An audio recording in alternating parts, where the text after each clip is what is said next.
Before we start, I want to thank all of the Weird Libertarians patrons for being a part of the show. You can find out all of the benefits of subscribing on Patreon at joinwalplus.com. That's WAL plus.com. You'll get bonus content, access to the complete archives. There's over 1,000 shows that you can't get in the public feed, and you'll be supporting all of our great shows.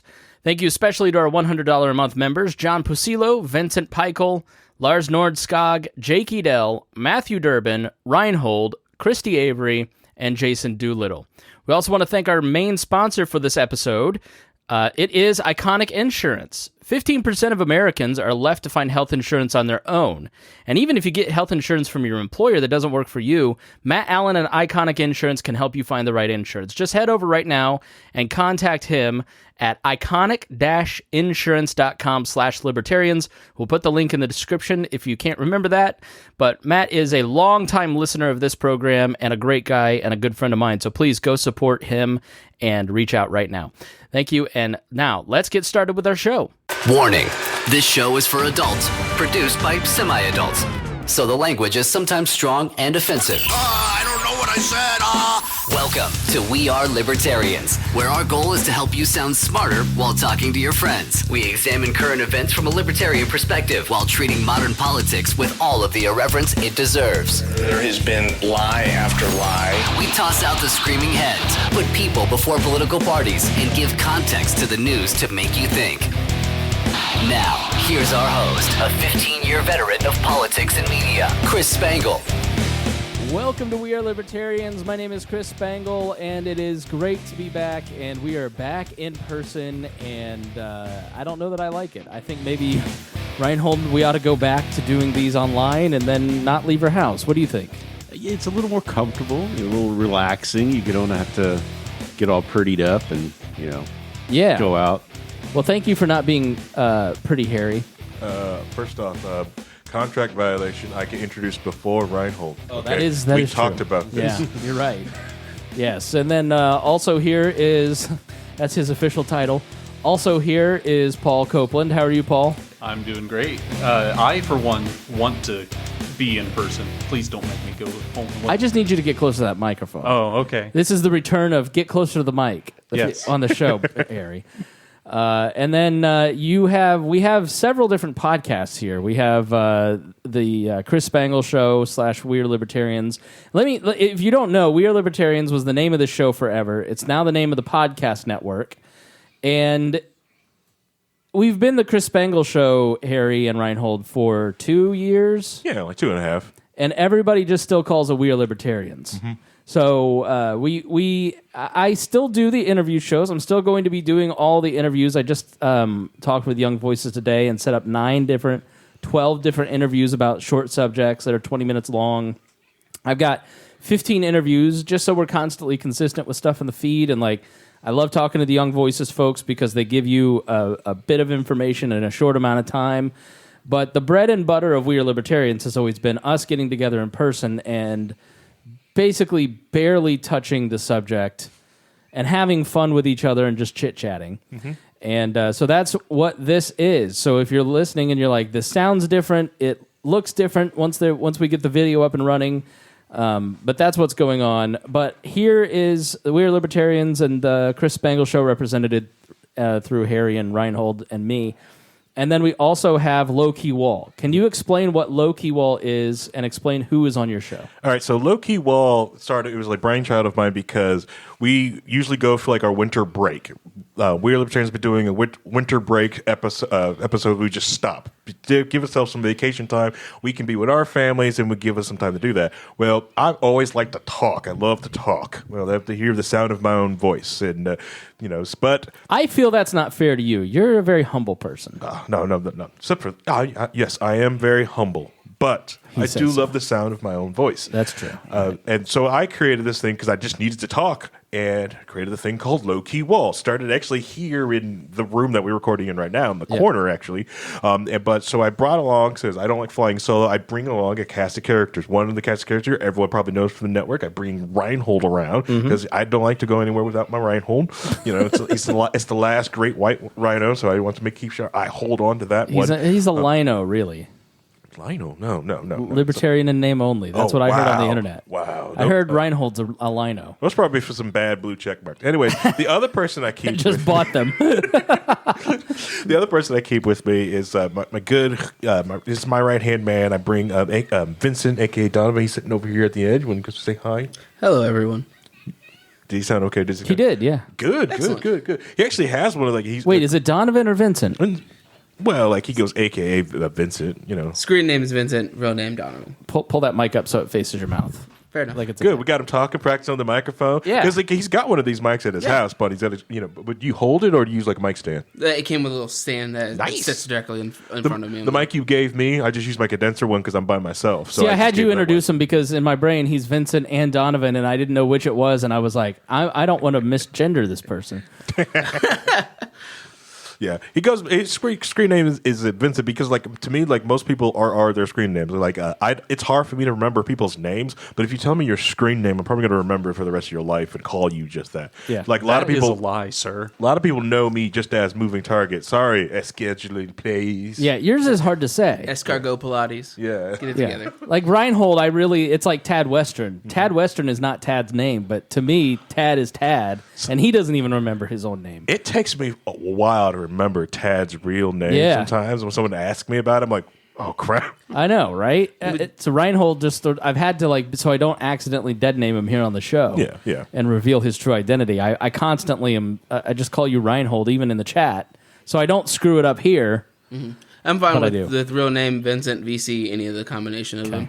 So whatever, I'll just respond because I figured you'd be talking to me in some way, shape, or form. How did you two meet? Well, it just like every great anime happens. I'm his wife's cousin. Nepotism. Yeah, You're just inviting your wife. You're just inviting cousins on the air. If you watched Low Key Wall last week, we even explained how he has impacted my life. Was a very special episode. Plug. Brian Wohlgemuth, you're representing what podcast from the Real Libertarians Network? I am representing Enemy of My Enemy, which we have Hody Johns, who's hosting it, and Lou, who is the left side of the debate. Hody generally moderates, and then I'm usually the right side. However, sometimes I end up on the left side because I tend to like to think things through as opposed to just look at mean tweets. Yeah, no, you're like the worst right-leaning person. I am. They need like Tad, Rhinehold. They need Donald Thompson from our Facebook group. Right. Somebody with real Mises credentials, not you. No, I don't have any Mises credentials. In fact, I think I've gotten blocked this week. But I made them all mad. Yes. By the real account or just ones who bought the check mark? I think probably just the ones that bought the check mark. But I did set up a while ago a Twitter account, which was the Mises IP account. And it's still sitting there, so I'm wondering if somebody should do the Mises idea generator, like your New York Times idea generator, Rhinehold. That some of the pitches, the pitch bot. All right. Well, we are here in our studios, and Harry, we've talked a little bit about it on the show. We are at one of your many spare homes, and you've been gracious enough to let us set up camp. That's my associate producer in the background, who is watching her tablet and enjoying her life right now. We finally got her to settle down, but she was rowdy as we were getting this all set up this morning. She clearly wanted everyone else's attention and not wanted to help to build, mainly because she didn't like the colors, she didn't like the sound quality that Spangle first had going through this board. She's very picky. She is. She's a good producer. Not enough Baby Shark, apparently. No. Yeah. So she may sing throughout this, but Mom's on vacation on an airplane right now, and she's my co-pilot. So and it's good because we also have producer Paul here in studio, so he's get to learn for an experienced producer. What do you think would happen if we had battle of the producers and they had to fist fight each other? Honestly, now I do enjoy Paul's scrappiness, and he's very unorthodox boxing style. But he's not that tall. He's only 5'9". But I have to give it to Squish. Yeah, no, she's almost 4. Yeah, and she's probably going to interrupt the podcast. I can just feel it. Watching Paul get powerbombed through the table is just the piece de resistance. I've been teaching her wrestling moves. She does the pile driver. Nice. Yep. She picks up her best friend next door and just rock bottoms her. Nice. Yeah. But to be here in the studio, to be face to face, actually do a podcast. This feels great. This feels almost like coming home again. I was really excited this week. I was really looking forward to today. I was looking forward to it. Like it's like right now. I'm not enjoying it, but I was looking forward to it. Extra money to do like a specialty yoga class on this type of Saturday, but I canceled it so we could get this done. Yeah. Get the studio set up to do this thing. You know? And we're very, very close. So we didn't get the video and we didn't get the sound processing. You wouldn't hear Squish if we didn't have the processing, if that's on. But that was going to take a little bit of time. And Brian was very generous and bought some wood. So we have like can lights and we've got a tchotchke shelf.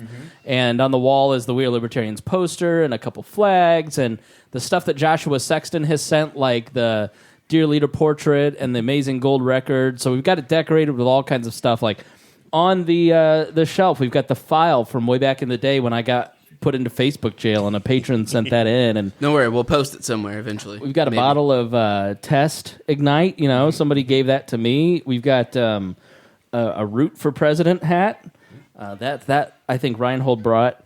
And then our Super Blue fluoride toothpaste, non-fluoride toothpaste. Did you use all the Super Male Vitality? That's on my shelf behind me at home. Oh, that's a daily use. That's in a tchotchke. You use it daily. Sorry. But we have to thank Jason Dolittle, who is the naming rights have been sold to this studio, and we've spent several $100s kind of just buying new equipment and getting it all set up. So when we walk in here, it's just turnkey, and that was all made possible by Jason Dolittle. So these are the Dolittle Studios for We Are Libertarians. Thank you, Jason. We really do appreciate it. So let's get on to what we're talking about this week, which is the midterms. We're going to talk a little bit about politics. Rhinehold and I almost got dangerously close. He texted me at like 8 o'clock or 7 o'clock. I was like, hey, are we still doing that midterm show? I was like, bro, no. I'm about to go to bed the night before. And I'm honestly glad, Rhinehold, we didn't make any predictions because everybody got it wrong. It was supposed to be a massive wave for the Republicans, and they were going to write everything in. Now, you ended up, I'm not going to make a public apology, but I will say you were right, that Dobbs seemed to have made a big difference, especially in local state house races. If you look at Michigan, Whitmer won, I think, 55-45. The Republicans lost the House and the Senate in Michigan, and that's representative of what happened in a lot of local state house races as women came out. Local state house races, Democrats had a phenomenal surge, which normally what happens is the top of the ticket is what lifts your lower ballot races. But what seemed to have happened in this is the state house races trickled up and helped a lot of candidates. And what you saw in exit polling was a lot of people saying, I don't like Joe Biden. I think exit polling, by the way, is the most accurate form of polling because they're standing in front of somebody as they walk out and ask them to take a survey. And if you really want to get a sense of things, look up exit polling from NBC did them, CNN always does them. But what was consistent in the exit polling was inflation was number one. So the pre-polling was going to be inflation was 28% and abortion was 8% in terms of what was motivating people. But Steve Kornacki from MSNBC, who's one of these vote watchers, said about 3 days before the election, he goes, something weird is going on. It looks like there's going to be a big red wave, but normally what you see in the enthusiasm gap is Republicans would be way up and Democrats are way down. And then in the last 2 weeks, they really closed that gap. And the Democrats and Republicans had the same enthusiasm for turnout. So they closed that gap, and the exit polling showed that most people decided when to vote the day before they went to vote, either early voting or on election day, which is not normal, which tells you there's probably a lot of first-time voters or there's a lot of people who just were voting for their local race, and they sort of know federal politics because they watch CNN, but then they ran into it. And the exit polling also showed that it was Republicans that lost this for Republicans because by and large, everybody doesn't like Joe Biden. They don't want to vote for Joe Biden again. They don't want to elect Joe Biden again. They're very concerned about inflation. They blame Joe Biden for the inflation, but they were voting against the MAGA candidates. And almost every MAGA candidate that was backed by Trump lost, except for J.D. Vance in Ohio. If you look at the numbers, there was a 7% increase for Republicans in the female vote. There was amongst young black men, I think the increase was like 20% towards the Republicans. The Latino vote went, especially in Florida. I mean, he overwhelmingly got, I think it was like 60, 70% in some of these areas of the Latino vote. So they defied the demographics, but then the Republicans still lost. And the exit polling shows that the reason that they lost was Donald Trump. And that partnered with Dobbs. So, Rhinehold, you said like the day before the election, something's going on and I can't figure out what it is. Yeah, I was looking at the polling and it just seemed like the last week and a half, the polling seemed to just go weird and all the Republicans were just jumping up all of a sudden. I'm like, well, there's nothing driving that. I mean, anybody who was upset about inflation was upset a week ago, 2 weeks ago. A month ago, yeah. Yeah, it wasn't new. So it wasn't not some new issue. Right. Yeah. So I'm sitting here trying to rack my brain on what's going on with this polling. And it wasn't until actually the night of the returns were coming in and all the talking heads were talking and someone mentioned something and it just hit me. I really think that a lot of the people doing polling right now are doing aggregate polling, right? So they're taking all these polls and then they're saying, okay, now this is the average and we'll figure it out from there. I think there are people out there gaming that now. So there are polling places that are out there now that are pumping just bad polls into there to pump the numbers up in order to drive people to not go. Trafalgar apparently was just wildly off on everything, but I saw, was it the New York Times or 538 said most of the polling in this election was largely accurate.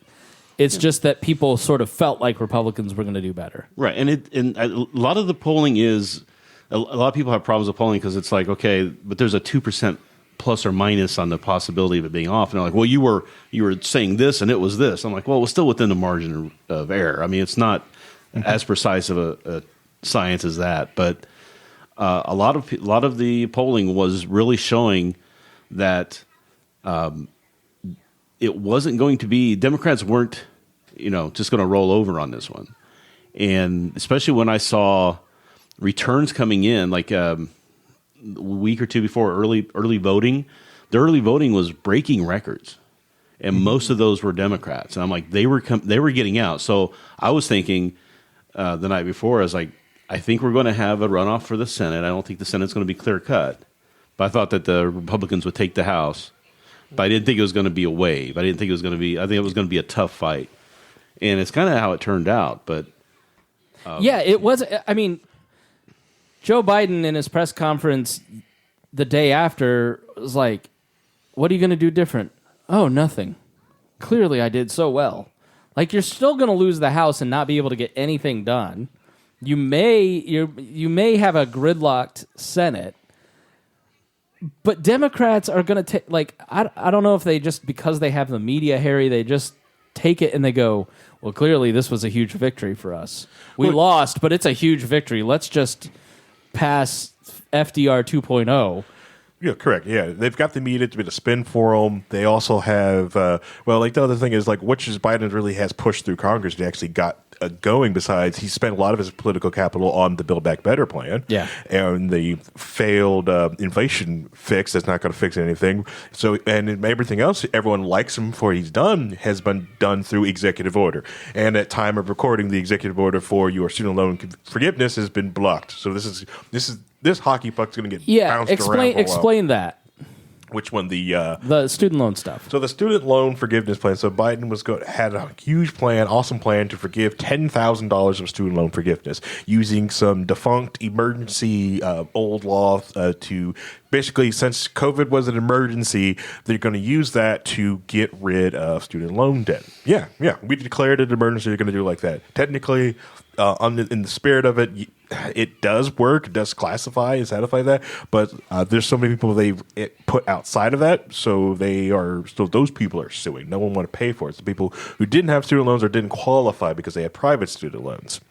So that was blocked with 2 different courts have blocked it. So we've got with the District 5, wasn't it? If I remember correctly, that has blocked. They blocked it, and then it's going to go up to the new at the time. At least so basically, Joe Biden did something that he knew the courts wouldn't accept, probably would get struck down. It paid off with Gen Z voters who were basically their blue wall, and now they're screwed. Correct. Yeah, they was basically able to take something and punt that across the line up into like the to cross over the to get through the midterms. That was a good punt, and we're probably going to try to punt this again closely around because around these exact time as the election going on, or they may figure something else out because it's really I think trying to get COVID classified as an emergency to keep that way to get rid of those loans. That's not going to fly in any court, and it's probably not going to fly when it eventually makes it to the Supreme Court. And I'm not sure about that because the strike down that just happened was a single judge. So what happens is these goes to the court. These usually go to the court. The single judge will strike it, and then you put it back in and say, no, I want you to take a look at it. I want the whole court to take a look at it, and then they get together and take the whole court. So depending on who took that and it did the initial strike down, they could get overridden by that court. So it's still a case of arguing whether or not the people who are bringing this suit have standing, whether or not it's part of the Constitution. If it's a law that was passed by Congress and he's enacting what he was given as a power in the Congress, it should fly. It may not fly. I don't know. It's just going to be who gets that, who hears that and what the court decides at that point. But and even then, it's still going to go probably up to the Supreme Court if the Supreme Court takes it. Now, with the Supreme Court makeup the way it is, they may just punt it back down and ignore it. So this could be the final nail in the coffin if it doesn't go through the en banc process. Yeah, right? So, I feel it is probably going to get bumped up to the Supreme Court and get brought down. Hopefully, it could get done in a quick enough time so it's not a 2024 issue. But I don't think any judge wants this on their platter. Well, and the other problem too is you got to understand is that student loans have been sitting in a pause state. Yeah. That ends in January. Yes, January 1st. Yes, yeah. So if they don't do this, get this loan stuff out to these people who they've been promised it to, those people are going to start paying on this loan again. And I don't think that people are going to be happy about that. So other than Trump and DeSantis, Brian, what were some of your takeaways from Election Day? I mean, on Election Day, it kind of lined up the way that I was thinking. I mean, I'm not trying to say I was omniscient on this, but I looking at the state houses where there's been a lot more debate over abortion and various rights in there, especially with Tennessee and things like that. There was a bit of a push in some of those states. I mean, some of the states though stayed very red. Where I was in nowhere, Indiana, there was a line out the door for a midterm. I mean, that's rare. We had 47% participation in a midterm election in our county. So it's absolutely, it's a little stunning. They did get out the vote, it seems like. But like Rhinehold said earlier, there's a lot of early voting that did go Democrat in a lot of states like Michigan. And I think there were three other houses that turned. Yeah, in Michigan, you got to understand, too, is that she had help because there was a provision on the ballot to make whether or not abortion was going to be a protected right or whatever. Those helped drive traffic out to get to her, and she jumped on that and used it as part of her platform because she knew that was happening. So she was it 5 states basically, include Kansas earlier in the year, and then Michigan and several other states. California was one of them. Kentucky was one that basically said, no, we don't want to put pro-life in the Constitution, to put it succinctly. Montana had a really weird one, which failed, which was we guarantee NICU care for a failed abortion. Yeah, it was some failed abortion thing. Yeah. Which was like a really all right, I get you that you want to put pro-life or pro-choice in your Constitution, and there were 5 states that basically said, we want the legislature to decide. We don't want to put this in the Constitution. And then Montana came in and said, if your abortion goes wrong, then that child is guaranteed health care. I thought that was such a weird thing. Do you know anything? Anybody know anything about why they? No. All right. Nope. Didn't look into that. But I think it is surprising that even these red states like Kentucky, Michigan's pretty blue, Kansas, that everybody has basically struck this down and said no. You know, and I've been seeing 54% usually. I've been seeing polling recently that's saying that support for legal abortions is at its highest number it's ever been because of all of this. I think my gut reaction is that it doesn't signify that everybody is super pro-choice. It's just that it's a complicated issue and people don't want government to decide one way or the other and enshrine that. Because then the idea there's a lot of gray area. Being in the middle of that decision, and that's what I was saying before, is like that is at a very emotional time in a person's life, and they're going to be talking with their doctor about the options and everything else. You don't want a policeman coming in there and telling you what to do. Yeah, you know, correct. Yeah. No one wants to see doctors in chains and getting arrested. But some people also don't want. They also want some restrictions on it as well. You know, they're fine at a certain time. Reasonable. Yeah, reasonable. People are like, No one likes the like 6 months, 9 months craziness that some people like with has advocated for. No one wants that. You know? Yeah, there's people who call themselves principled based off of their beliefs and stuff. And it's like, well, look, let's have a nuance in this. Correct. A little bit. There are some points on both sides here. Yeah. I was going to say just shaping also like the abortion rules to be more in line with a lot of the different of the. And then there's Vincent over here with an A-team shirt, Team Abortion over here. He's just shouting his abortions left and right. Well, he was one of those failed abortions that Vincent got the NICU unit. Totally. Vincent, were you a failed abortion? Do you need medical care? No, I'm good. You're fucked in Montana, buddy. It's fine. All right. I don't think that pro-lifers should lose hope. Certainly not. But I do think that it signifies that I really just tend to think people on most issues are not full shout your abortion or hey, if you have a miscarriage, we should lock you up. They're largely in between and want it to be decided locally. I don't think Mehmet Oz had the craziest answer for where people are at, which is I don't think there should be a federal amendment one way or the other, and it should be between local officials, your doctor, and you. But obviously, if you're Rhinehold, then you don't want local officials involved at all. But, to me... You really don't want government involved in that little area of your life. I don't know. Protecting human lives, I do think that murder is bad, and we should have government protect them. But that's just me. Yeah, and if you could spend some time in the NICU, you can also see like where viability is and where science is also going to get to more closer and closer to like younger viability. I've always said that eventually one day we're going to have the opportunity to say if somebody doesn't want to have a baby, that they can safely remove that and put it in somewhere in a with artificial CRISPR. womb or something. But There's then ways people would to have do to that. take care of it, and that's not what they want. They want to kill it. That's what you're missing. All right, moving on. Well, Moloch needs a sacrifice. That's right. I would argue if I could. I'm aggressively pro-life, but I hope you appreciate that I want to have a conversation about it, even if I don't agree with any of these people here. Yeah. Especially nice you, Vincent, with your A-Team T-shirt.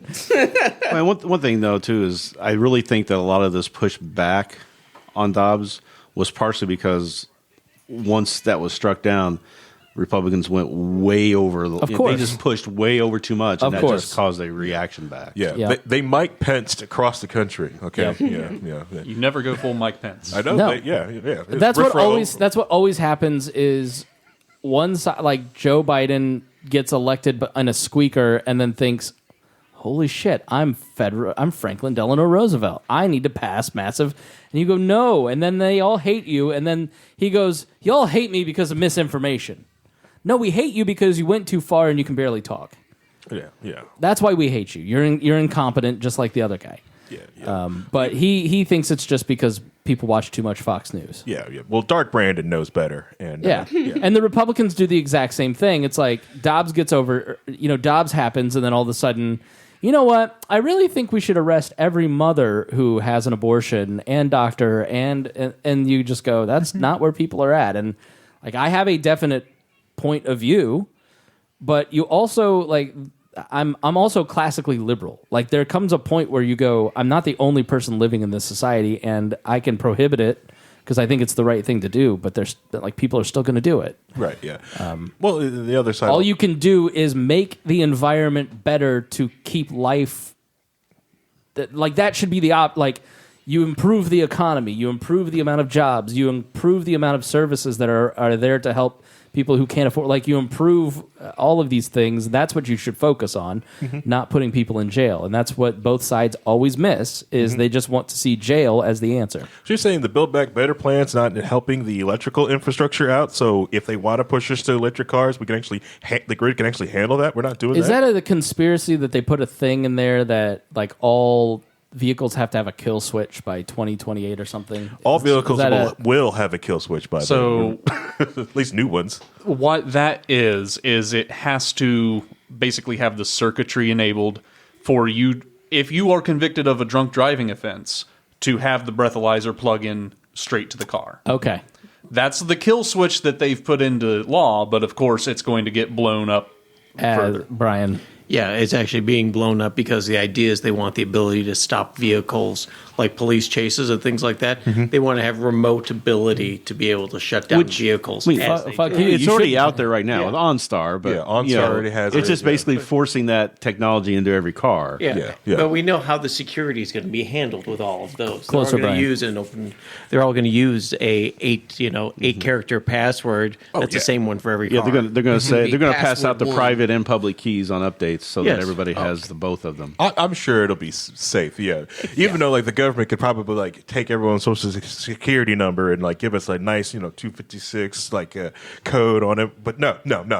Here's a couple of numbers. I'm sure no one can guess these based on where you were born. All right, Paul Copeland, you are the last Libertarian Party person I know that is proud. Well, Rhinehold's a proud LP person. I'm on the steering committee, so he's on the state committee. LPIN. Yes, Libertarian Party of Indiana.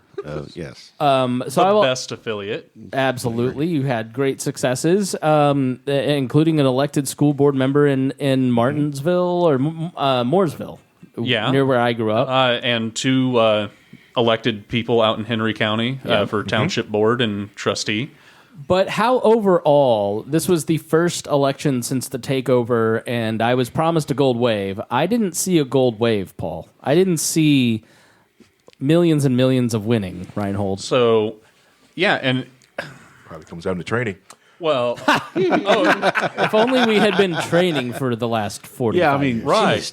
Just think, if we just thought about that. But no, so very interesting way to look at the takeover leaning people and the anti-takeover leaning people.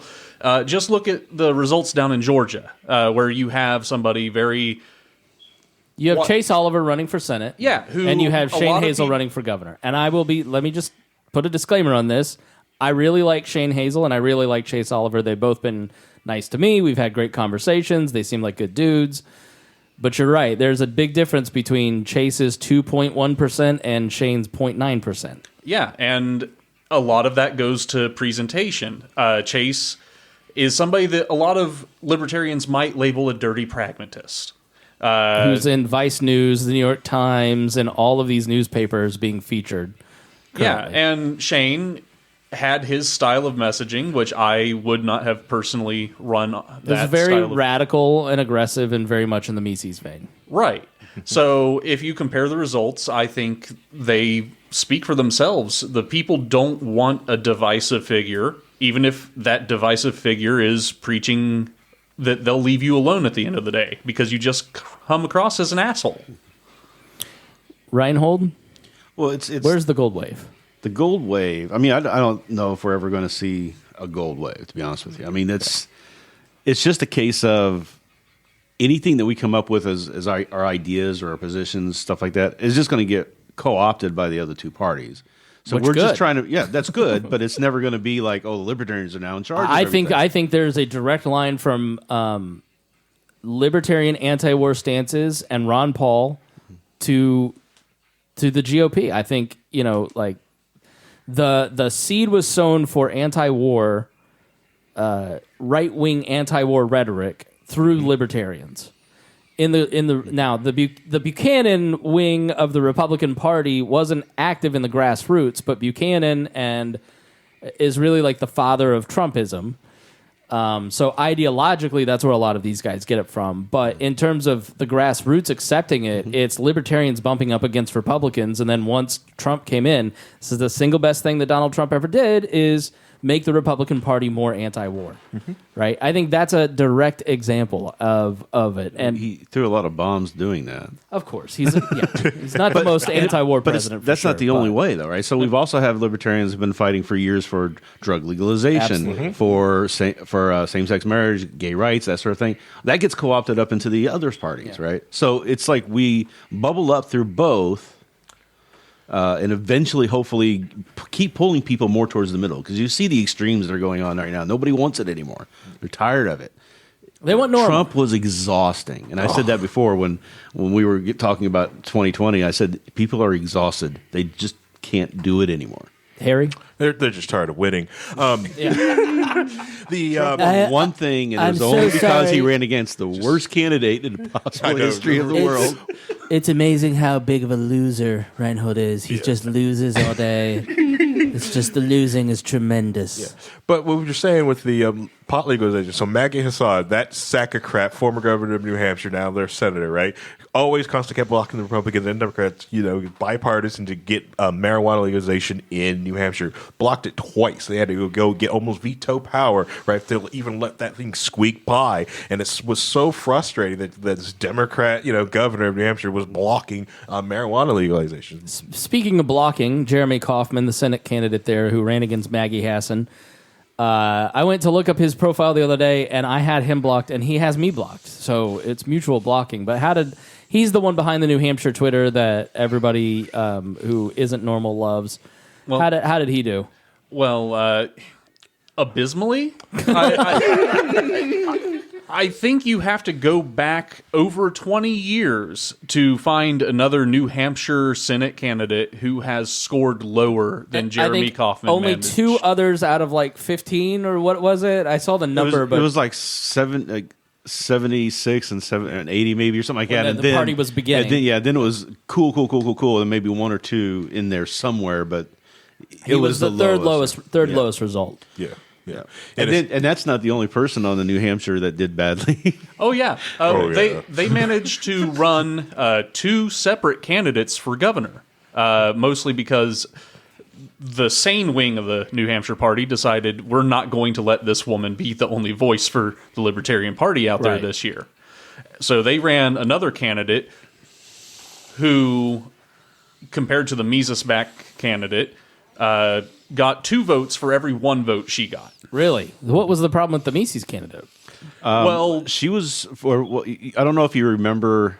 She recently got kicked off of Prager University for being too radically alt-right. Okay. Wow. She recently said that I don't personally consider PragerU to be alt-right. No, I'm so saying that they have a line. They go up to this line here, right? And she was way over here in this line, and they, and she recently said something. They were talking about the Holocaust, and she said something about her religious belief is that when people are born, they choose how they're going to die. So that's when when they're choosing to be born, they have that choice. Meaning, if you choose to be Jewish, you're going to get Holocausted. So she was saying all the Holocaust people who died wanted to. They chose that before they were born so that they could experience ultimate so suffering. Hitler wasn't such a bad guy. Hitler went to You've got to be. Oh, yeah. Hitler went to heaven. You've got to be. No, I am not joking. We're not kidding. I guess I'm surprised all the time by I talk to a bunch of different people. I really try to and that plays into the Trump section here. But I am surprised at the people who in 2016-ish were like, these brutalist groups, we're all just joking. These anti-Jew jokes are just joking. Now we're like, no. They chose. Like, oh my God. Okay. Well, and then recently... Kanye did nothing wrong. The vice chair of the Libertarian Party posted a meme. I think his name is Balsagna or something like that. Yeah. Lasagna? Yeah. Formerly known Joshua Smith. What do you mean? He did change his name? I genuinely didn't know that. he just can't be on Twitter. He's got with his canceled name. off Twitter twice, and he keeps coming back with a different name to try and fake him out. Now, I did it not used know. to be against the rules to do that, but now who knows? It just doesn't matter. But he posted a thing with showing Kanye being the hero standing up against the tide coming, and if you look at the picture of all the people he's going through, half of them are Jewish caricatures that are insensitive and. But he didn't mean it. You're just being a fakertarian. He didn't mean it. And then he says like, "Oh, I can't believe you guys didn't find this funny." And I'm like, "What are you?" So eventually, even Karen Harlow's found out about it this weekend and went off on him. Good for Karen. And I'm like, good. Okay, That's what has to happen. There has to, if I would think that if I were being racist, like I was towards Vincent earlier in the podcast, you all would say something. Yeah. You didn't, but that's why you guys are well, here. it It only half counts. It's fine. that's why we're coming back. Because I'm not, Yeah. All right, let's talk about Trump. Do we have to? Yeah. We do. I've got a coupon that says we don't. Somewhere. we voted him out for a reason. We don't talk about him anymore. So I'm here in Indiana, and this is a deep red state. Pence was his vice president. I've got very, very solid connections into much of Pence's organization and the different sections of it, both the grassroots section and then the people who are getting paid along with him. And then I've got a ton of friends from my Tea Party days who are just hardcore Republicans and have loved Trump. And I started to notice earlier in the year that the more QAnon is different than the Alex Jones crowd, is different than the Tea Party crowd, is different than there's many varieties of a quote unquote establishment Republican. There's all these different strands. And what Trump did was build a coalition of these different groups and created some of these groups he didn't create the Buchanan wing. He didn't create the white nationalist monarchist wing. He didn't create. He kind of helped create QAnon. He kind of gave it breath again. He gave it QAnon power. a breath. He didn't create QAnon. And he did kind of kill the Bush wing of conservatism. He did kind of kill the National Review crowd to some extent. But none of that really lasts very long. And I really, because I'm a member of the right. I'm not a left libertarian. I'm a right leaning libertarian. I am moderate in tone and more of a Republican than I am a libertarian in where I would vote these days. And so, in talking to all of these people, not one of them are behind Trump anymore. They are walking away from Trump because Trump was always an ends to their means, or a means to their end. Yep. Trump was a useful tool and the only one that they had and could wield. And it was kind of funny in 2016, and he was novelty, and he was different, and they didn't know, what do I have to lose? You heard him say that all the time. What do I have to lose? Yeah. And so people just kind of went with it. And there's never been anybody to kind of stand up to Trump because they all would get killed. Bob Corker, Ben Sass, Jeff Flake from kind of the libertarianish wing of Bob Corker, the traditional Bushist wing. Who? McCain, and there was never anybody who could kind of build a coalition. So the way that Richard Nixon won in 1968, I just finished Pat Buchanan's book on Nixon in 1968, which was really good, called The Greatest Comeback. And Nixon balanced the line between the Rockefeller leftist wing of the Republican Party and the right-leaning Barry Goldwater, Ronald Reagan wing, and there were the Midwesterners, and there were all these different threads. There's always, every political movement, there's different threads. We are libertarians, but in this room there are different brands of libertarianism or different emphasis. Anarcho-Afromonicus. Okay. I don't even know what that means, but you do you. It's a black thing. You wouldn't get it. I would not understand. He's hanging out with Kyrie Irving too much. It's fine. Whoa. did nothing wrong. But Trump was always kind of their only option. And there was nobody to build that coalition. But the way that Nixon came back is what Nixon did is he would identify key people in each of these different groups, go and support their favorite candidate. He would go out, fly out. It was much less of a national thing when you're running for federal office than it is now. Now it's very parliamentary, where everybody votes in blocks, and the money is doled out from the national level, and people view national politics according to Fox News or whatever. Back then, it was much more local. The highway bill every 4 years was incredibly important because you put as much pork in it so you could win re-election by saying, I built that bridge.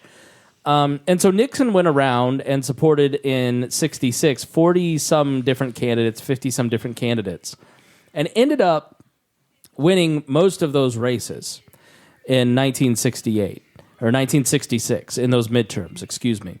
Already declared for the nomination was George Romney, governor of Michigan, father of Mitt, and he was seeking the nomination in 68. Romney was a bit irascible and kind of couldn't help his mouth and would always step in it, and a little bit of a Trumpy figure. And Nixon had done really well in building kind of that coalition and had brought himself back. After 1960, he was a pariah in the party. And in 66, he kind of had a triumphant midterm election and then went on vacation.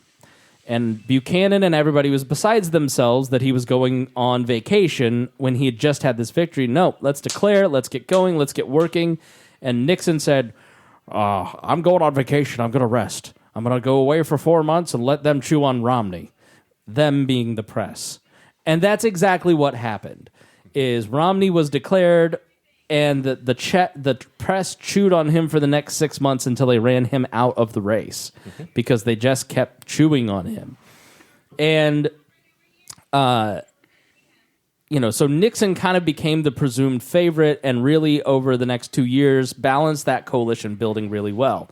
No matter what you think about politics is about building coalitions. It is about, if you want to win your primary, you've got to build coalitions to get to the nomination. If you want to win a general election, you've got to build coalitions to win, and often the way that the media will talk about it is you've got to build a coalition of black women and Latinos and this and that, right? But that coalition building can be ideological. It can be class-based. It can be unions. It can be all sorts of different things. And if you look at Ron DeSantis, what Ron DeSantis, love him or hate him, has done, he has built a coalition. So if you're Brian Nichols and your number one issue is lockdowns, then you love Ron DeSantis.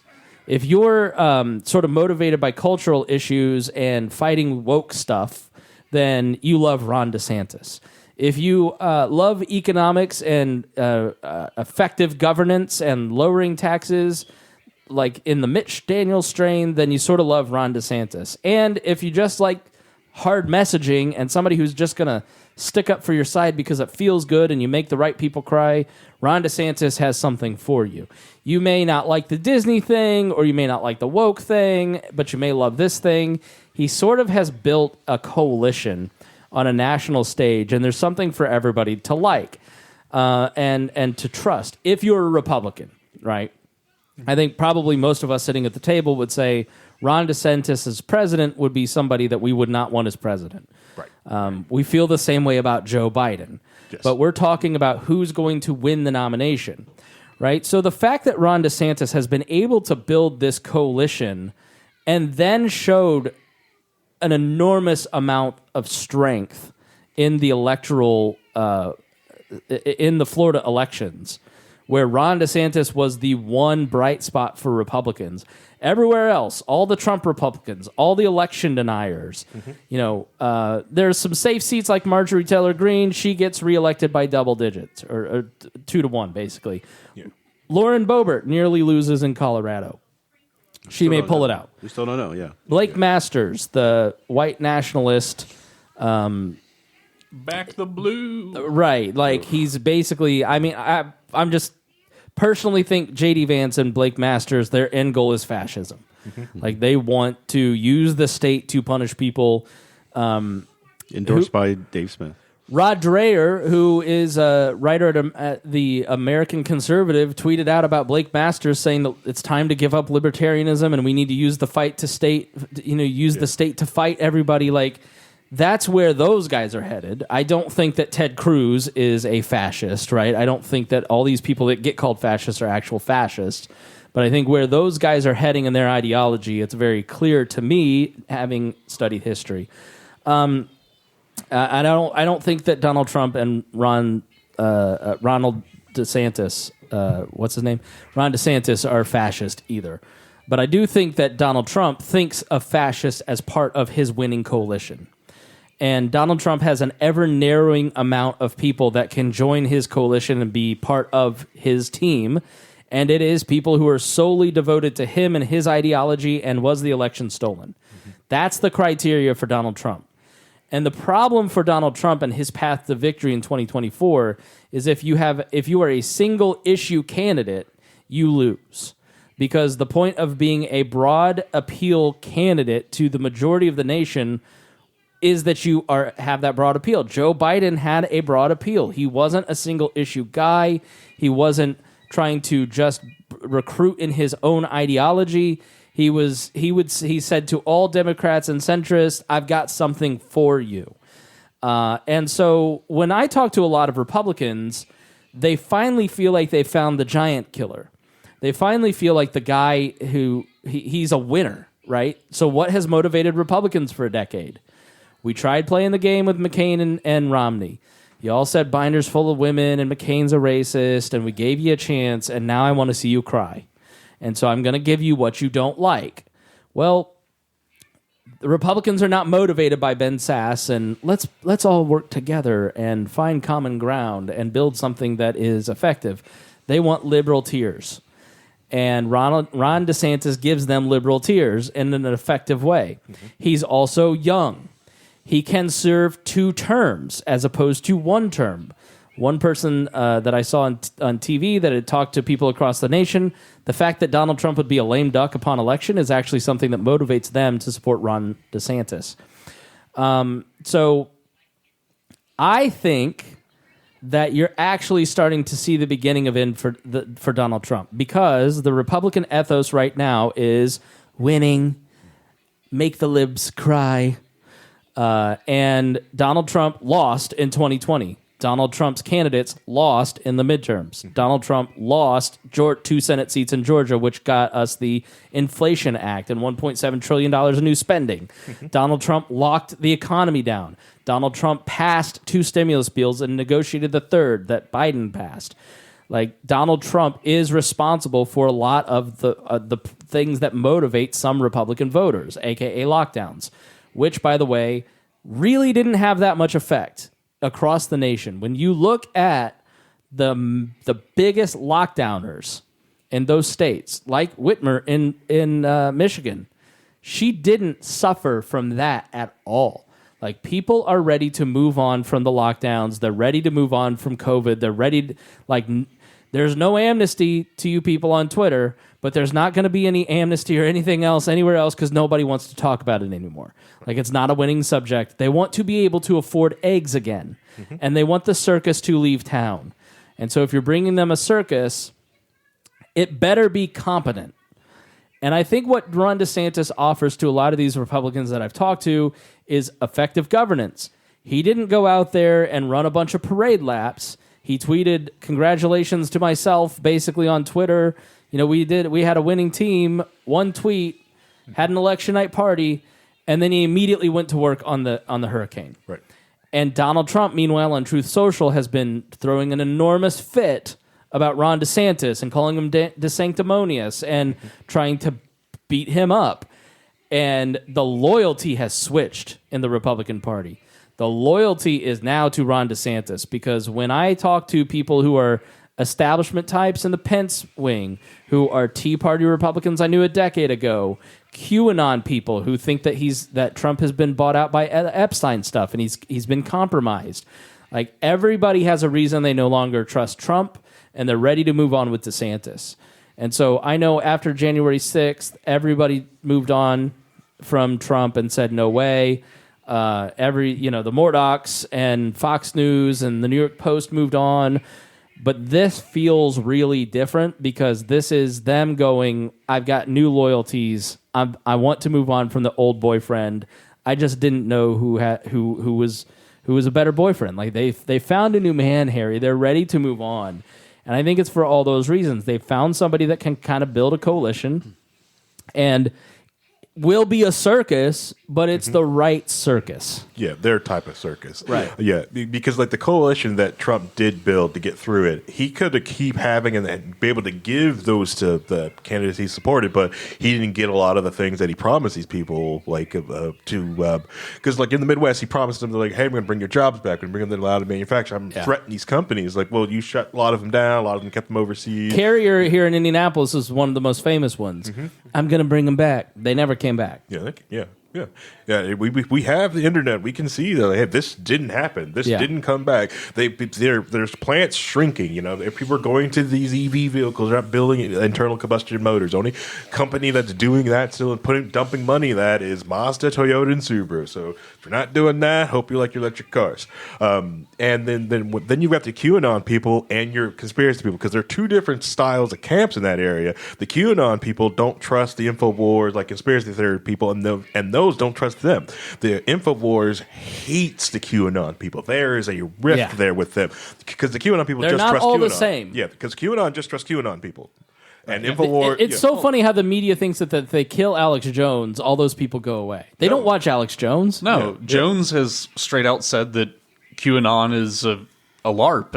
It's dangerous. Dangerous. Literally said it was dangerous. Yeah. And disavowed them and wants them to and perfect honest is like, at least Alex Jones, you could put like some sort of facts in front of Alex Jones, okay? Yeah. And get them, and he'll still jump to a conclusion, but he'll at least read your fact. Yeah. The QAnon people, no, if it didn't come to Q, you're bought out, you're paid out, blah, blah, blah, blah, blah. And then, you got the Midwest, the labor, their union, they want this is what they want back. And those other candidates also didn't have to do any of that. A lot of them got a lot of money from the Democratic Party to win and beat a lot of the people that I live around. The Republican did not win prosecutor, but it wasn't that close. But when I tell you, walking around in the area that I live in, I live around 20th Street in Indianapolis. It's kind of a bougie part of town, but it's very mixed. Liberal apartheid? Right. It's you're either white flight or you're either gentrification. But I'm the gentrification living next to the white flight. But it's mixed income, it's mixed race, it's mixed class, it's mixed religion. My street is very diverse, and that includes political ideology. But the amount of Republican yard signs around my part of town in front of houses that had pride flags in front of them on them as well was amazing, because crime is something, Rhinehold and I have had kind of the argument about whether crime, statistics show that crime is down and violent crime is down. But there's an arsonist loose in my neighborhood right now. He's burned down 3 houses. My garage got broken into 2 weeks ago, and my big green egg was stolen. Good. Right? And then, fuck off. And then you tell your neighbor, and you guys talk, and then, oh yeah, the neighbor down the street got his tires stolen. Two blocks down, a guy got his all 4 wheels stolen. And so it's just like, I think that people came back from vacation and started resuming their normal life around school and talking to neighbors, and then it was like, man, this happened to me. Oh, that happened to me. This happened to me. And neighbors talk. I will tell you, this is. I grew up in the suburbs in Plainfield, which was a very tight knit community. I lived in Greenwood, which is a little less tight knit. This is the most neighborly place I've ever lived. If you wouldn't believe living downtown. You just think, oh, it's just Blue America, and they have no community. It's the most communally organized, oriented place I've ever lived. It shocked me. I went to your house to go get some stuff for the studio, and the moment I got out of my car, like his neighbors just started talking to me. You met Miss Kim, who was paying a guy to clean up my leaves. Correct, yeah. And we had an amazing conversation before I even walked in and tried to, get a hold of Spangle. It's like that every day. And so yeah, I mean, it's crime, I think, that you can never discount the network effect. Like, in real life social media, one person tells one person who tells 3 people who tells 5 people, and it cascades. Like, that's, hey, you need to vote for this candidate and that candidate. Word of mouth actually does exist in a big way in these communities. Yeah. My sister, she does a lot of community work on the east side, the far east side of Indianapolis out here. And while they do see issues with the current prosecutor, there's no way they could go with the Wells. They're too far in the other direction. While they want more, like a little more teeth, they don't want that. That is not what they want. They also understand that the biggest issue, a lot of the things that people are having issues with inside of Marion County is the judges. It has nothing to do with the prosecutor. It's the judges that are doing this thing. And they're also getting kickbacks of money on doing it, allegedly. Never retain judges. All right, so back to Trump. Is Trump dead? Rhinehold. I think his power is dead. I think he's also going to be getting indicted, but that's neither here nor there. But what really is flipping the switch, in my view, on the Republican side, is that Ron DeSantis brought in 5 flips or 5 new seats because of the gerrymandering. Right? Yeah. If it wasn't for those 5 seats, the Republicans would not be winning the House right now.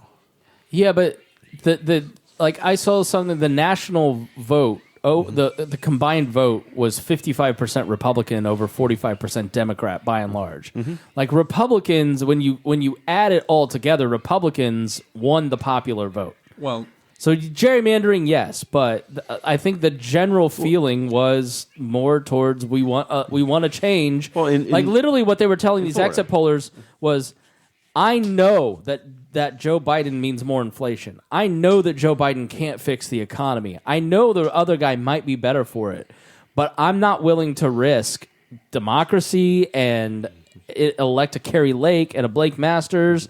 I'm not willing to give Donald Trump the benefit of the win. Right. I will take the personal pain to fuck this guy. What I'm saying is that so DeSantis got those seats, and he's seen as the hero now, because if it wasn't for him, they wouldn't be getting the House. Meanwhile, all the Trump-backed people, and whenever Trump went out to try to stump for somebody, they did worse. Yeah. Look at what happened to Oz. Mm-hmm. Boom. He goes out and stumps for him. Oz was making the claim that I'm a moderate Republican. Mm-hmm. I'm not super hardcore on abortion. I'm this or that, and then he stands next to Mastriano and Donald Trump, and his numbers plummet. Well, let's also. Meanwhile, Fetterman just blows that debate, and then Oz blows it by standing next to Trump. Yeah, but let's not kid ourselves. Fetterman spent a lot of money on Fetterman. They brought out the big gun to get that guy, to drag that thing across the finish line. Okay, poor choice of words. Be respectful. They brought out Oprah. But what did they bring out? Obama and Biden. They had to drag him across the finish line. And then, as of recording, we still don't know about Carrie Lake. We'll find out about Carrie Lake next week. She lost. Yeah. Did she yet? Did they actually call it yet? They're still counting in Arizona. No, she wants to be. I know she's lost, but they still haven't called Carrie it yet. Lake wants to be, and she is the perfect choice for Trump's vice president. She's running this race to be his VP because she looks good on TV. She's well spoken. She's all bought in too. She's all bought in and super loyal. She blamed her loss on Ron DeSantis. How the fuck does the Florida governor, running his own election, lose you? How did such he? Power. It's just well, she also the night of the election, when the numbers were showing her pretty bad, and she was saying that, she's not going to let the robbers steal her election that she knows she won. Right, because she actually won this thing, so they're going to take it. I know that you all look at it and you go, "Why is this taking so long?" And I do agree. This, like Marion County, here's how you vote in Marion County. You go in and they scan your ID. They print out, based on your address, your ballot. You put the code into the machine. They give you a big, long paper slip. The paper slip goes into the machine, and then you get on a touch screen to choose your candidates, and then it prints on the ballot your choices. You then take it over to a separate machine and put that in. It scans it, and it counts it. So then there is a receipt in the box that they can count later, and also there is the electoral count, so you know that night who wins. I don't know why everybody doesn't do that. The problem with Nevada is they are trying to allow people to do things, so they allow mail-in voting. Right. So they allow Which they rightly don't let you start counting until the day of the after the election. But that's not all of it. They will accept mail-in ballots as long as the postmark date is the date of the election. So it could be a week later. Up until Saturday. Saturday is the cutoff. Right. Gotcha. But anything from election day to Saturday, if it comes in and it's postmarked, they will count it. So that's what they're doing is they're going through and they're doing curing right now. Yep. So there's a lot of little things that are going on. I was reading through a great thread about, how many ballots are in curing, how many ballots are coming from this county, how many ballots were mail-ins that just got dropped off. The mail-ins that are coming in late, they're almost to nothing now. So there's not like new ballots coming in anymore. So they have a pretty good handle on how many's left. And I think they'll have most of it done by today or tomorrow. But that's just they allow for that. That's what causes that because they open the mail ballot, they put it into the machine, they count it, they check it, then they double check it. That's what the curing part is. And they don't do that until the polls close on election night. That's why it's taking so long. It's not a conspiracy. They do that. They don't count them before because they don't want anybody in the counting rooms to be like, hey, DeSantis is blowing this out, and then it drives Democrats. Right, yeah. So Paul Producer Paul, can you pull up something? No, go ahead, Paul. So first of all, I looked at the numbers. With 83% reporting, Kerry Lake is losing in Arizona by like 32,000 votes. It's still too close to call because if something shifts, but the way it's trending is not good for her. The ballots that aren't counted yet aren't going to be good for her from where they're coming. And also to kind of speak to what I was able to see, because I was working with Jeff Maurer here in Indiana. Secretary of State candidate who's head of our elections effectively. Yeah, and we got to... we were invited by one of the county clerks to look at the process of what they were doing on Election Day, and as he was running around putting out way more fires than he rightly expected for a midterm general election, because generally you shake those out during the primary.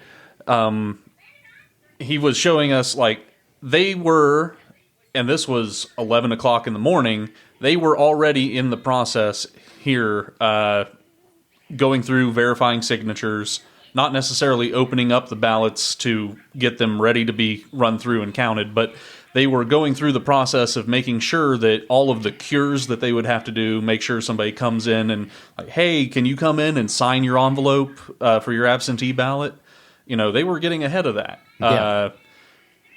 One of the benefits is our counties aren't the size of a small state here in Indiana, whereas out west, you can drive 3 hours and not make it to town. You're starting to see some of those demographic conversations that Republicans have been warning about for a decade, with Gen Z starting to come online and, people moving to Arizona from California and Texas.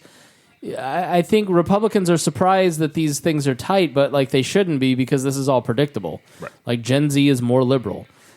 People who move from California are going to be more liberal. They're not going to vote for Blake Masters. They'll vote for a moderate Republican or a Republican who is, how do I put it? Like, I feel like Rand Paul and Thomas Massie kind of end up no-brainers for a lot of people because they don't, like, they're a little bombastic, they're a little catty, but they, like, wear a suit and they're professional and they don't say a lot of racist stuff. Right. Rhinehold, the racist stuff is the bar? It is the bar, man. It is such the bar. There's a reason why somebody like Thomas Massie can sit in a district that by all rights should be a purple district. Yeah. It has basically South Cincinnati making up a third of the district, and the rest butts up against Louisville, and then you get some farmland. You worked for Massie, didn't you? I did do canvassing for him, or for a PAC supporting him in 2020. Yeah. He is Libertarianism is centrist when it is on the ballot in a lot of ways. It's when it goes radical that people reject it. Mm-hmm. Yeah, no, and there is a reason why he has kept that a safe red district, probably 10 years past it being on the block to be a purple district. Despite holding probably pretty radical beliefs. Yeah. Like at his core. Yeah, so, all right, well, let's start wrapping up and giving our final thoughts. Some people have to pick up their wives at the mall. Some people have things to do.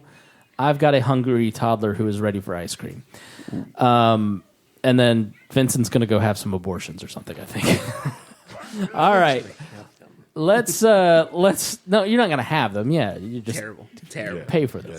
He has appointments lined up to cause them. He's on the. Oh my God. Is he going full Herschel Walker here? I mean, that's the question.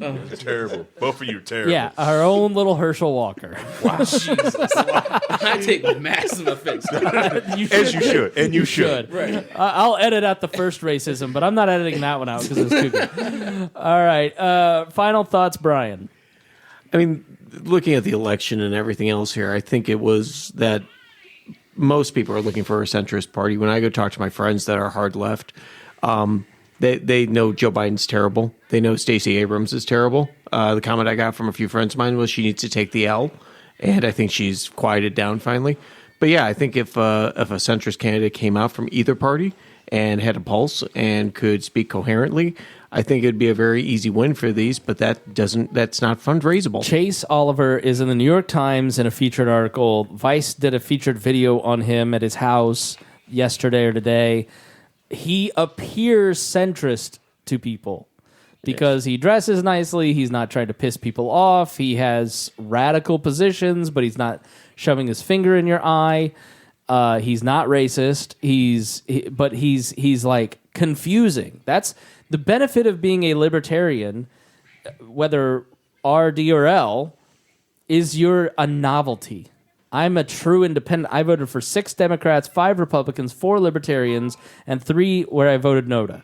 And 2, I voted not to retain judges, and a partridge in a pear tree.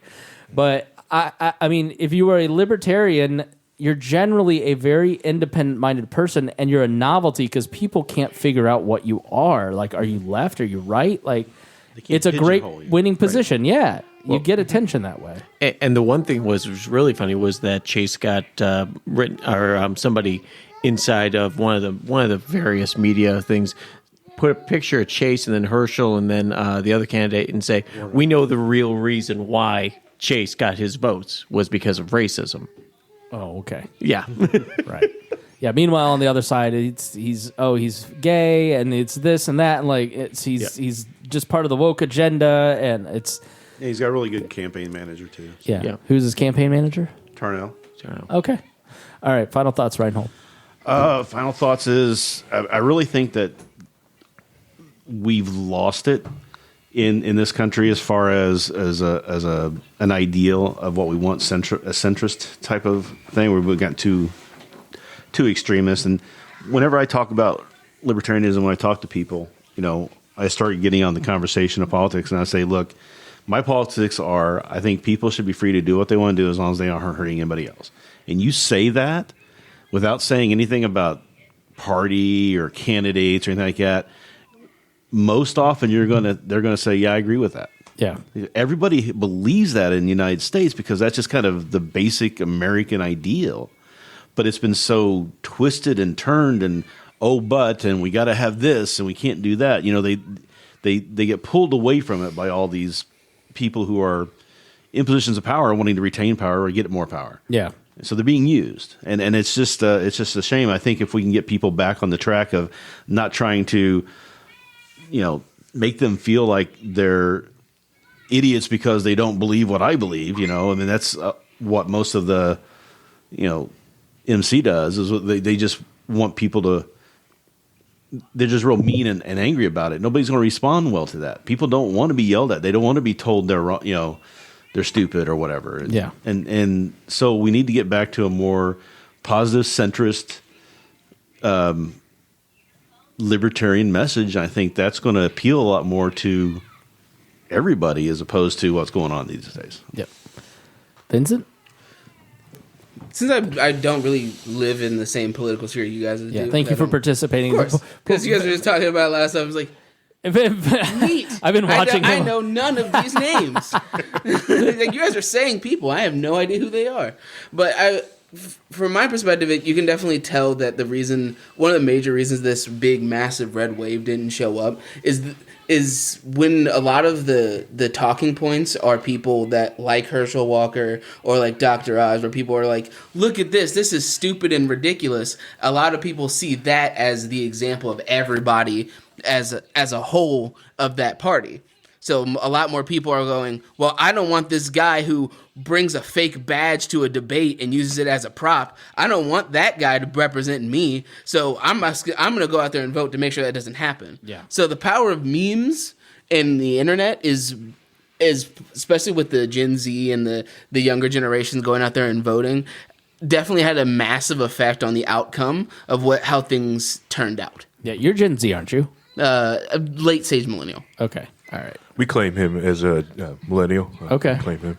I'm like on the cusp. Right. Like the last 2 years. How old are you? 28. Okay. Yeah, we take those. Yeah, that's Reagan's 28.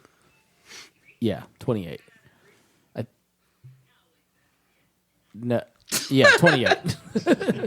So she's technically a millennial. She's not going to listen to the podcast. So No, she's never. No, she used to in the beginning. She's like, "Oh, your voice is so nice. I love listening." Now she's tired of it. Mostly She's had Rhinehold, enough. right? Yeah. No, it's definitely me. Paul, final thoughts. Well, I'm just glad that we're getting back together in person. Honestly, it's a more fun format to listen to. It's a more fun format to be a part of. Thank you for letting me get out of my house. I haven't been out of the house since Election Day. Yeah, no, it's going to be fun, and we have the ability that we can pipe people in. So if we do those episodes like, the breastfeeding one with Sarah Brady, excuse me, she can pipe in and be a part of the discussion here. So it's great. And I do want to note those that couldn't make it that were supposed to be here. Miranda, Rip. James. Tad. Ted. Hody.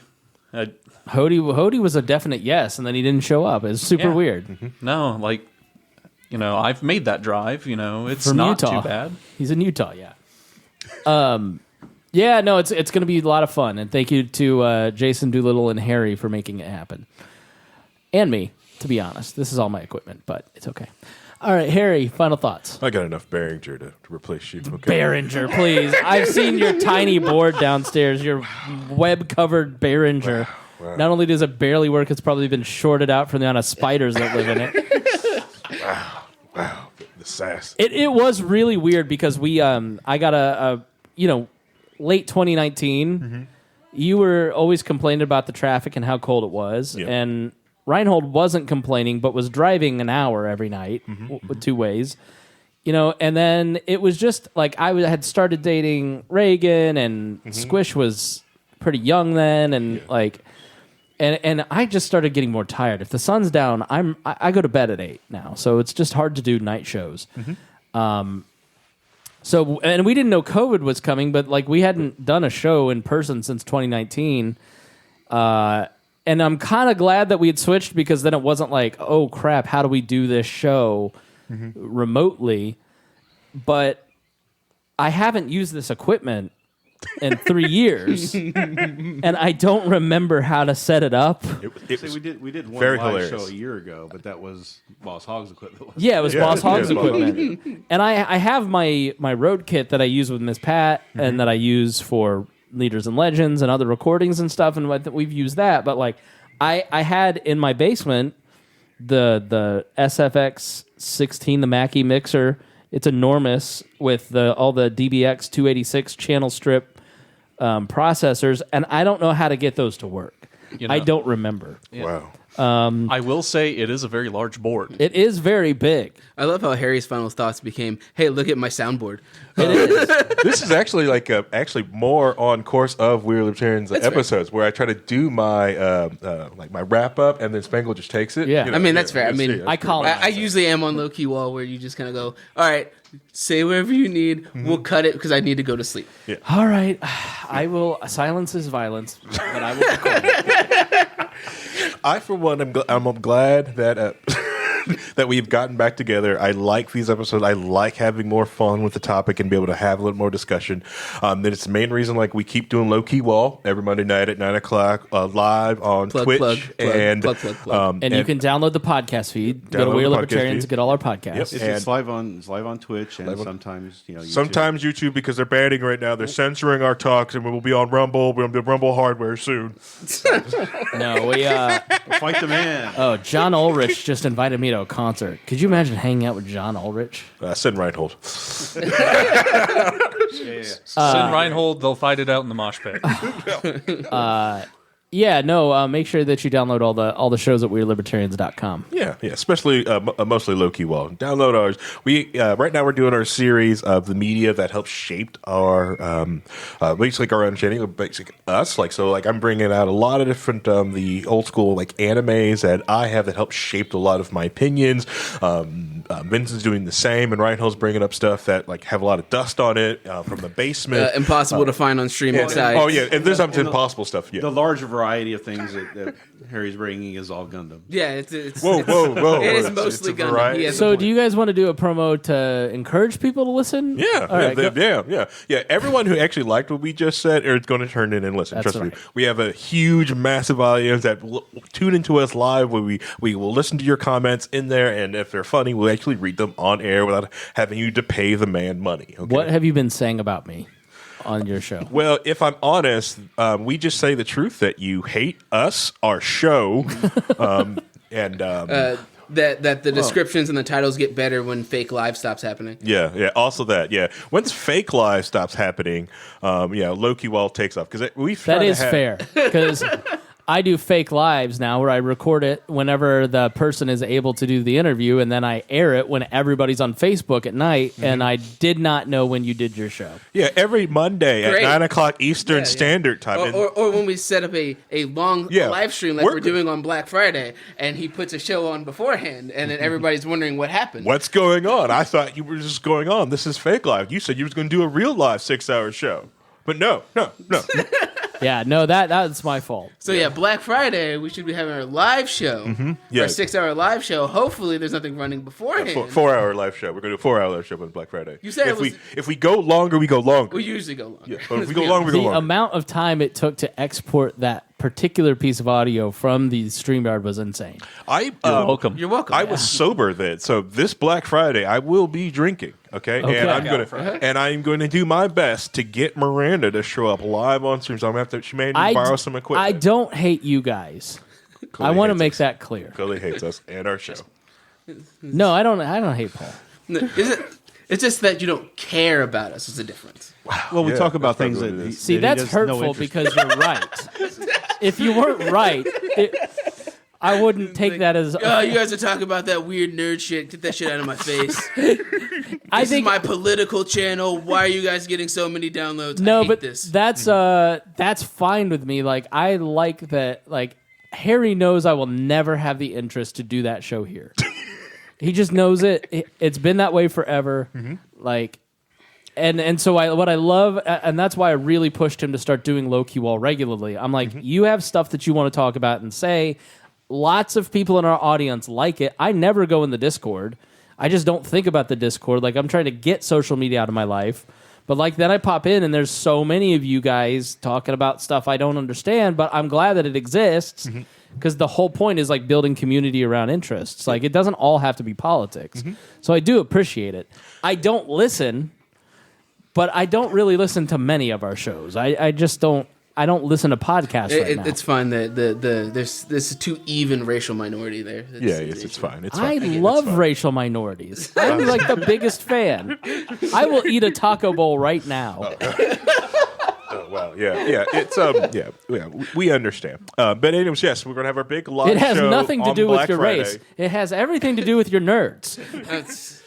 As if I'm not a nerd. Yeah. Well, the thing is, You're a different Type of nerd. as you guys try to get more people into the libertarian message, the libertarian mood, I want to be able to give people a little bit more culture so they can see, like, hey, these people are out here talking about music I enjoy or music I've never heard of or anime I've never watched and wanting to, like, hey, I'm not into the libertarian message, but they like the same anime. Yeah. They play the video games that I like to play. Let me see what's going on. That was with my favorite part when we did one of the streams, and then Jacques showed up. He's like, "Hey, I love that recommendation. Thank you very much." And they jumped in to watch another stream of talking about it because they enjoyed what we put out there. Yeah, no, I think it's great. I mean, and I think this format here, where we're back in person again, gives us the opportunity to talk about maybe like one of the most popular things that Joe Ruiz did here was talk about our favorite personal music taste in a blog post. Yeah.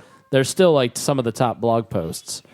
So we have to do more fun stuff. Trust me, if you're talking about culture, I'm all in. Yeah. Politics, I kind of want to take a nap.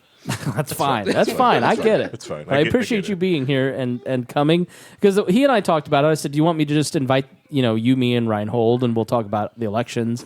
But Harry was like, "Everybody needs to know this is our space," right? And he made it very clear to say that this is our space, not his space, our space as a community. So, Oh, great. Okay. So if you want to come on down, just yeah, come on down. The address is. All right. Okay. All right. Calm down. The funny thing is, Harry's so private, he wouldn't even give the address to, like, Brian asked for the address, and he wouldn't just say what the address was in Facebook Messenger. He had, like, some dumb password website that you had to go on that you couldn't copy. So you did what I did, which is screenshot it. So now his address is clear as day in my iCloud that can be hacked for my nudes. Encrypted in transit. Now you pulled it in yourself. Okay, that's fine.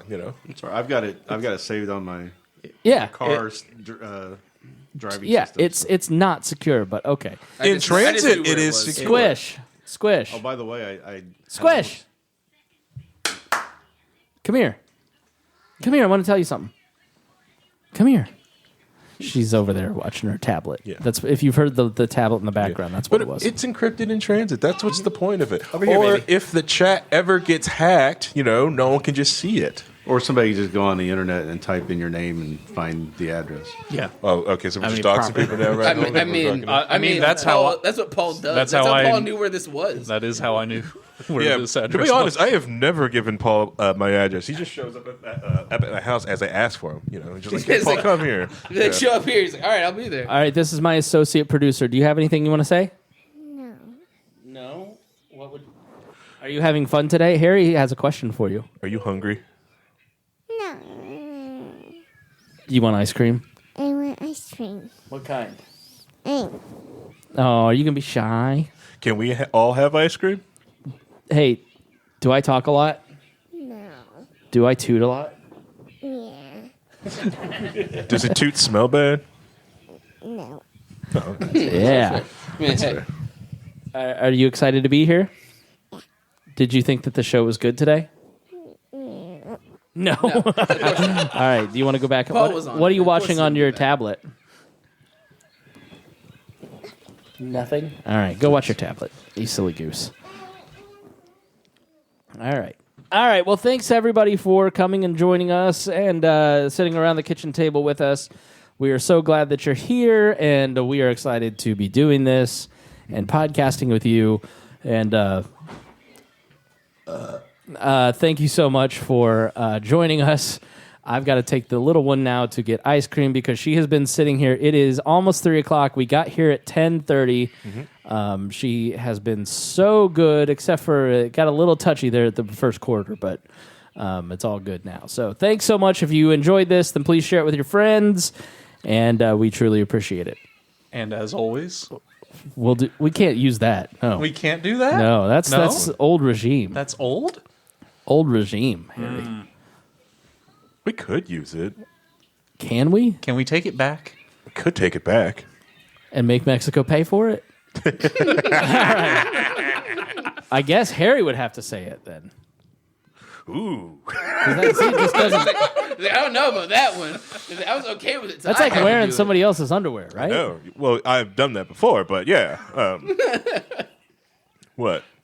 I If it's clean in my drawer, I'm wearing it. I guess we'll do better next time.